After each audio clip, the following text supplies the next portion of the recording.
नमस्ते।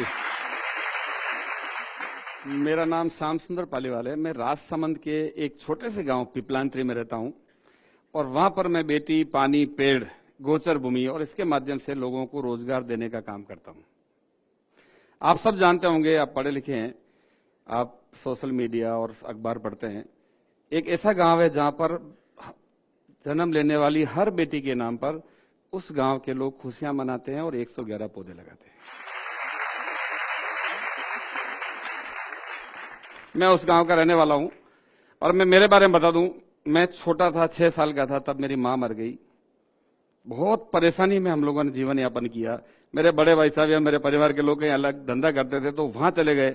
वहां जाने के बाद उन लोगों ने गोबर का टोपला सिर पर रख दिया कि यही बेटा अपना धंधा और ये काम करना है। फिर सोचा कि नहीं, ये मेरी मंजिल नहीं हो सकती है, मुझे देश के लिए, मेरे परिवार के लिए कुछ करना है। और मैं वापस मेरे गांव आ गया और संघर्ष करना शुरू किया। और संघर्ष करते करते मैं मेरे गांव का सरपंच बना। और सरपंच बनने के बाद मैंने कोशिश की कि मैं धरती माता की सेवा करूं। मेरे एरिया में इतने बड़े स्तर पर माइनिंग होती है जिसका नाम Guinness book of world record में दर्ज है। और माइनिंग से कितना बड़ा नुकसान हो सकता है इसका अंदाजा आप लगा सकते हो। जहां धरती माता का सीना चीरा जाता हो, वहां मलबे के पहाड़ खड़े होते हो, प्रदूषण होता हो, लोग ढंग से श्वास नहीं ले सकते हो, उस एरिया में पक्षी नजर नहीं आता हो, उस एरिया में हम लोगों ने आज तक गांव की गरीब महिलाएं, विकलांग, विधवा, कमजोर लोगों ने वहां पर 3 लाख पौधे लगाए। और आज मेरे गांव में इतने पक्षी आते हैं कि देखने के लिए 200 लोग रोज आते हैं। रोज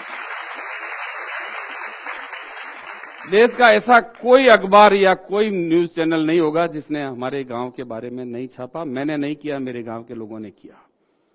मैं ये मानता हूं कि आप रास्ता ढूंढ लेंगे, काम कर लेंगे, पर गांव की गरीब, विधवा हो चुकी महिला, विकलांग, मानसिक रूप से कमजोर बच्चे, उनको भी इस दुनिया में जीने का उतना ही हक है जितना हमें है। मेरे गांव का तीतर, मोर, खरगोश, पैंथर, बंदर, चूहा, गिलेरी, कोयल, उसका भी उतना ही हक है जितना मेरा है। क्योंकि मुझे इंसान कुदरत ने दिमाग दिया है, जबान दी है, उसको बोलने का उसको दिमाग नहीं दिया। इसलिए ऐसा नहीं हो कि मैं उसको मार कर खा जाऊं या उसके हक को भी खा जाऊं। इस काम को रोकने का काम मेरे गांव के लोगों ने, हम लोगों ने किया।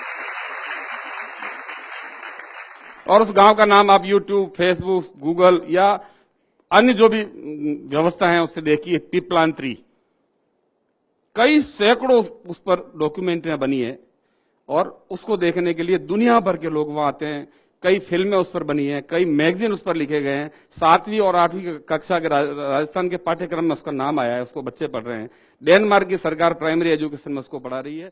अर्जेंटीना के एक दल आया हुआ है जो मेरे गांव के कामों पर एक फिल्म बना रहा है। उस फिल्म का नाम है ट्री सिस्टर, पेड़ों की बहनें। इस तरह के काम उस गांव में हो रहे हैं। मैं खुश नसीब हूं और गौरवान्वित महसूस करता हूं कि मैं उस गांव का रहने वाला हूं। बेटी, पानी, पेड़, गोचर भूमि और वन्य जीवों के लिए काम करने वाला नाम है पिपलांत्री। मेरे गांव में जितनी भी बेटियां पैदा होती है, गांव वाले लोग खुशियां मनाते हैं और उस बेटी के नाम पर पौधे लगाते हैं। गांव के लोग चंदा इकट्ठा करते हैं कि ये गरीब परिवार की बेटी है, उस बेटी के कुछ ना कुछ आज हम एफडी करवा दें। 21,000 रुपए गांव वाले इकट्ठा करते हैं, 10,000 रुपए उसके परिवार से लेते हैं और वो 31,000 रुपए की एफडी करवाते हैं और एक एफिडेविट लेते हैं कि मेरे परिवार में कोई भी व्यक्ति भ्रूण हत्या नहीं करेगा। मेरी बेटी के जन्मदिन पर लगाए गए 111 पौधे, 111 पौधे, मेरी बेटी का पालन पोषण इन दोनों का समान रूप से करूंगा। मैं इसको शिक्षा से वंचित नहीं रखूंगा, मैं इसका बाल विवाह नहीं करूंगा। यह पौधे एवं मेरी बेटी जब बालिग होगी तब ये पौधे पेड़ बनेंगे और मेरी गांव की संपत्ति होगी, इस पर मेरा अधिकार नहीं होगा। और इन सबको देखकर दुनिया भर के लोग वहां आते हैं। अभी यूनियन बैंक ऑफ इंडिया ने मेरे गांव के 300 बच्चों को गोद लिया है और 60 लाख रुपए दिए।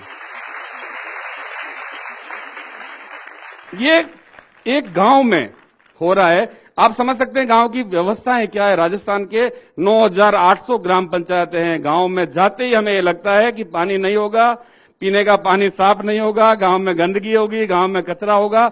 और इस तरह की व्यवस्थाओं को बदलने का काम पिपलांत्री के लोगों ने किया है, जिसको आज पूरा विश्व देखता है। और इसको देखकर राजस्थान की माननीय मुख्यमंत्री, महाराष्ट्र के मुख्यमंत्री कई लोगों ने वहां आकर उस मॉडल को अपने अपने क्षेत्र में अपनाया। उसका पिपलांतरी मॉडल नाम देकर कई योजनाएं उस नाम से शुरू की है। जल संरक्षण, वृक्षारोपण, बेटी बचाने पर, बेटी गौरव उद्यान, राजीव गांधी सेवा केंद्र, मुख्यमंत्री जल स्वावलंबन योजना जैसी कई योजनाएं, वहां से कुछ सीख कर कई सरकारें इस पर काम कर रही है और ये पिपलांतरी में हुआ है और पिपलांतरी के अलावा पूरे राजस्थान में ये काम चल रहा है।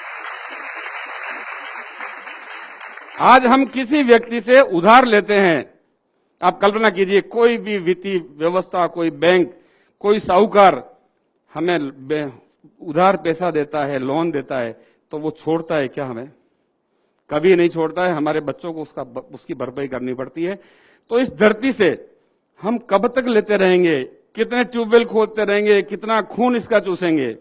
कितने पेड़ काटेंगे? अभी दिल्ली में मैंने देखा नहीं पर सुना है, दिल्ली के उप मुख्यमंत्री मनीष सिसोदिया मेरे गांव में 7 दिन रहकर एक डॉक्यूमेंट्री बनाकर गए, स्वराज इन पिपलांतरी।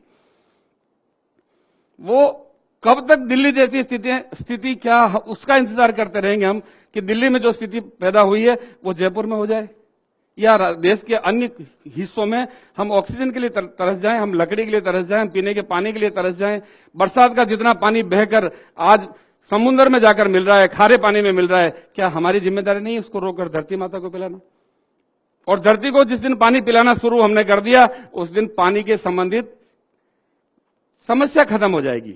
और ये काम पिपलांतरी के लोगों ने किया है। मैं ये बात इसलिए कह रहा हूं आप लोगों को कि अगर व्यक्ति ये ठान ले कि मुझे ये काम करना है, तो वो काम होकर रहता है। हम चांद पर जाने की बात कर रहे हैं, चांद पर बसने की बात कर रहे हैं, और हम हमारे गांव में सफाई की व्यवस्था नहीं कर सकते हैं। मेरे काम में 2007 में आज स्वच्छ भारत मिशन योजना चल रही है। देश के प्रधानमंत्री जी लाल किले से कह रहे हैं गांव सब साफ होना चाहिए, खुले में शौच की प्रवृत्ति को रोकना चाहिए। मेरे गांव के लोगों ने 2005 में ये व्यवस्था पूरी तरह लागू कर दी और एपीजे अब्दुल कलाम साहब ने 2007 को मेरे गांव को राष्ट्रपति पुरस्कार देकर सम्मानित किया। काम मेवाड़ी में कहावत है कि नाम रहे लो काम सुनो सयाने लोग, मीरा सुत जायो नहीं और शिष्य न मुंडियो कोय।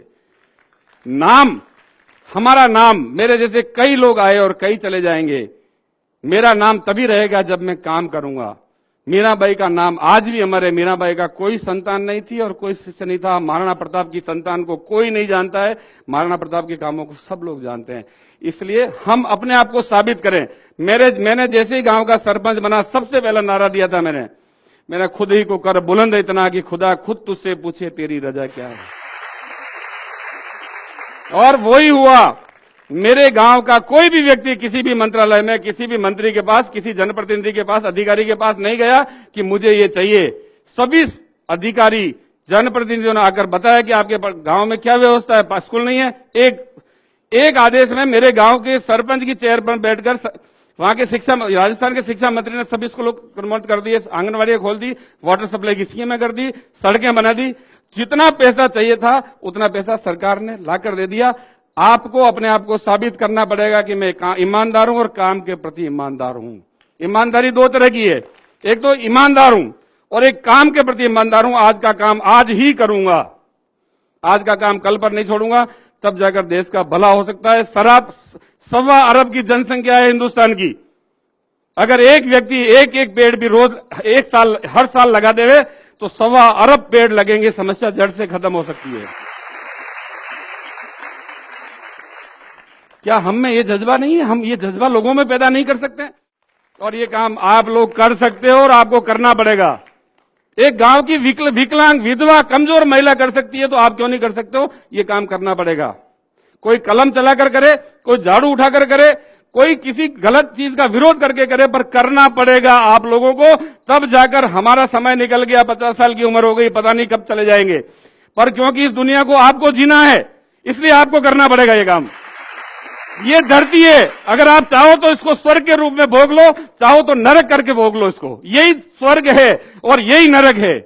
आप अगर इसको एंजॉय करोगे, मस्ती से जियोगे, अपने बच्चों के लिए कुछ करोगे, तो आपके लिए स्वर्ग हो जाएगा ये। और दिन भर रोते रहोगे, कुछ भी नहीं है, मुझे ये नहीं मिला, मुझे ये नहीं मिला, मैं ये नहीं कर सकता, मेरे देश का नेता भ्रष्ट है, वो भ्रष्ट है, वो भ्रष्ट है। ये धरती आपका नरक है। स्वर्ग और नरक दोनों यही है। आप किस तरह से जीते हो ये आप पर निर्भर करता है। और ये काम कम से कम मेरे गांव के लोगों ने, मेरे गांव की मातृशक्ति ने किया है, मेरे गांव की गरीब महिलाओं ने किया है। आप आकर देखिए उस गांव में किस तरह से गरीब लोगों ने काम किया है। पूरे विश्व के सामने एक उदाहरण है वो। और वो हिंदुस्तान के लोगों ने किया, आपके लोगों ने किया है, आप ही लोगों ने किया, मैंने किया, मेरी मां ने किया, मेरे गांव की बहनों ने किया, मेरी भाभीयों ने किया है। हम नहीं कर सकते? करना चाहिए और करना पड़ेगा। मैं ज्यादा कुछ कहना नहीं चाहता हूं। बहुत सारे हमारे कार्यक्रम है। मुझे तो धन्यवाद देता हूं मैं जोश टॉक की टीम को कि आप लोगों के दर्शन करने का, आप लोगों को बात करने का जो मुझे मौका दिया है, और आप लोगों के माध्यम से पूरे हिंदुस्तान में एक मैसेज देने का काम मेरे माध्यम से, आपके माध्यम से हो, इसके लिए मुझे यहां बुलाया। बहुत बहुत धन्यवाद। जय भारत, जय हिंद। इस वीडियो के बारे में अपनी राय नीचे कमेंट सेक्शन में हमें बताएं और अपने दोस्तों के साथ ये वीडियो शेयर करना ना भूलें।